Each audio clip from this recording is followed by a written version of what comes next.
Hey, I'm Allison from Learning at the Primary Pond. I'm a literacy specialist, and in this video, I am going to explain how you can help your K2 students apply their phonics knowledge to their writing.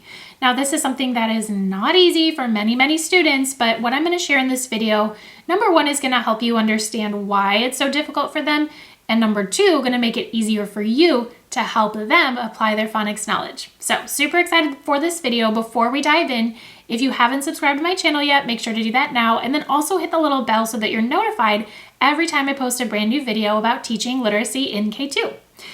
Okay, so let's talk about what it takes for students to be able to spell words correctly, right? Because when we're talking about applying phonics knowledge to their writing, that's what we're talking about, for them to spell words correctly based upon, yes, some high frequency words, but also what they're learning in phonics, right? Applying those patterns. So before we get into that though, just one little aside, it is helpful to know that kids can read words long before they can spell them many times, right? So your students might be able to read silent E words, but they can't yet spell them consistently. That is totally normal. Just wanted to put that information in there. So, okay, let's talk about an example. Let's say that you're teaching the EA phonics pattern, right? EA. It can represent a couple of different sounds, but it can represent the long E sound, like in the word read, right? So when you're teaching this pattern, you're going to have them, of course, read words with the EA pattern, read sentences with the EA pattern, read decodable text with the EA pattern. So lots of reading and some in-context work as well. And then you also want to have your kids practice spelling words with the EA pattern. So that could be on whiteboards. It could be that you're having them build them with magnetic letters. Maybe they're writing some sentences or doing some dictation with EA words inside a sentence. So we're having them practice spelling the words as well as reading them. Okay, so that's an important piece of the puzzle. Now, something that is also helpful to know is that reading practice helps with spelling practice, and spelling practice helps with reading practice. So even if you're like, well, I'm really just worried about them reading, this type of word, great, but spelling practice can also help them with their reading. It's a reciprocal relationship, okay? So just helpful to know. Now, when we're working with a pattern like EA, it is also helpful to know that your kids are gonna need both general and specific word knowledge. General word knowledge would be knowing, like, for example, that the EA pattern, one of the sounds it can represent is E, like in the word read, right? So that's general knowledge. It's knowledge that will help them read and spell many different words. However, there is still specific word knowledge needed in order for them to successfully spell words that have EA, right? Because there's different ways of spelling the E sound. So let's think about the word seat, right? Like the seat that you sit in. So that is spelled S-E-A-T. And in order to spell this correctly, the child has to know that it's the EA pattern as opposed to the EE pattern, right? So knowing that the word seat is spelled S-E-A-T is specific word knowledge, as opposed to the general word knowledge that EA can represent the long E sound, okay? So this is why it's important to have kids practice high utility or very useful words. Not just learn EA, but also work on specific words, right? So, you're doing lots of spelling practice. Maybe you're using a phonics program like From Sounds to Spelling. I'll include a link for that along with this video. Maybe you're doing like some word sorts like we do in the program to have them comparing, oh, here are words with EE and here are words with EA. So they learn, oh yeah, these words are spelled with EA while these words are spelled with EE, even though both patterns can represent the long E sound. So they're learning both general word knowledge and specific word knowledge, and sorts are really great to kind of compare, especially with this example. But anyway, let's say that you're doing lots of this, you have a great phonics program, you're doing that, but then when it comes to the kids writing, they're not consistently applying that knowledge. Again, this is very normal, okay? It is very normal to see a child spell seat correctly when you're doing some phonics practice, especially if you've just been talking about the EA pattern, and then for them to be writing like a sentence or a paragraph or a story, and for them to misspell this same word. So that is normal.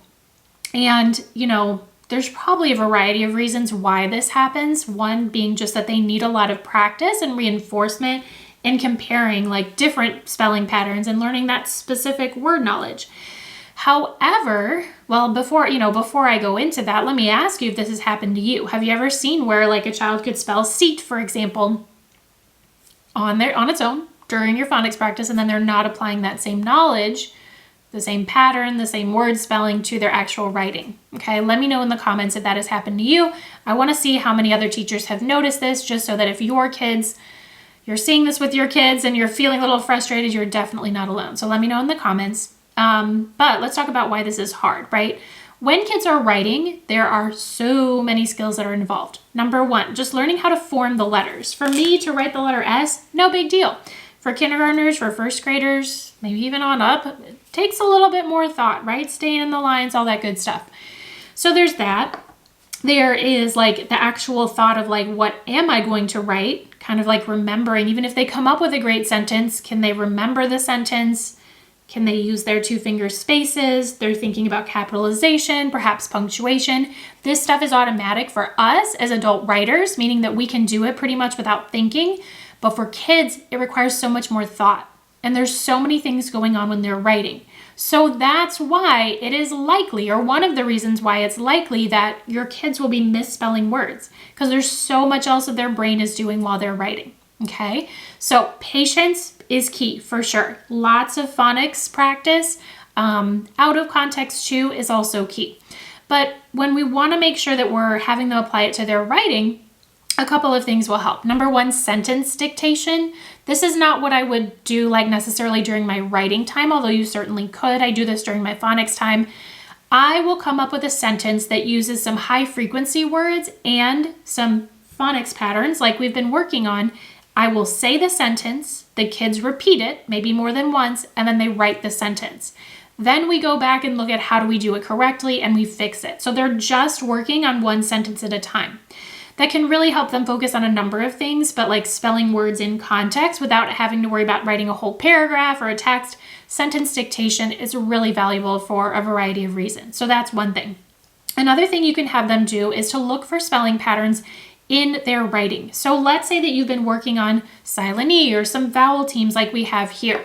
Before they write, or rather maybe they have a piece that they've already written, and before they get started the next day, say, okay, time out, let's look through this. Do you see any vowel teams? And sometimes in looking through that, they will notice like, oh, this is actually supposed to be a vowel team. Or they'll see that their friend, you can celebrate their friend that included the EA pattern and they spelled this word correctly, right? So you're just explicitly helping them make those connections between like, hey, I'm learning this in phonics and I should also be applying it to my writing, okay? So talking about it, continuing to have them look for it. And when you're conferring with them or meeting with them, you're not always going to talk about spelling, but whenever you can connect what you're teaching in phonics to their writing, the better, right?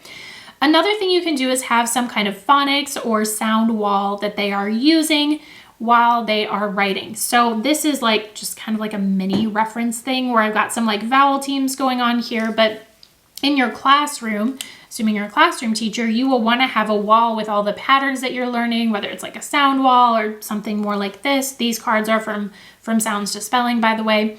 The kids will be able to refer back to them as they're writing, which makes it more likely that they will apply their phonics knowledge.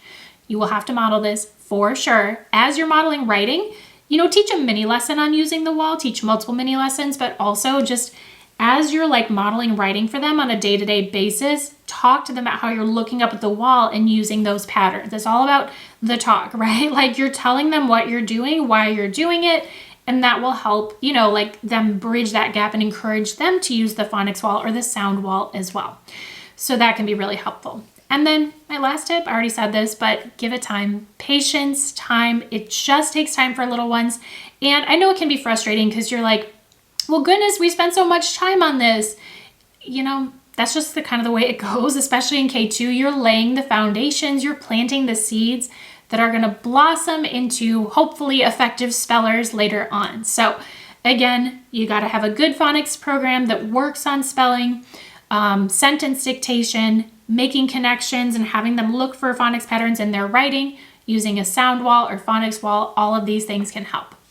Okay, so earlier I mentioned that the phonics and spelling resources in our phonics program from Sounds to Spelling are a really good way to get kids learning general word knowledge and specific word knowledge. You can actually get a free trial of From Sounds to Spelling. You can get a free week of kindergarten, first grade, and second grade. So I will link to that along with the video. It's totally free, no credit card. Just sign up and grab your resources so you can see an example of what that looks like.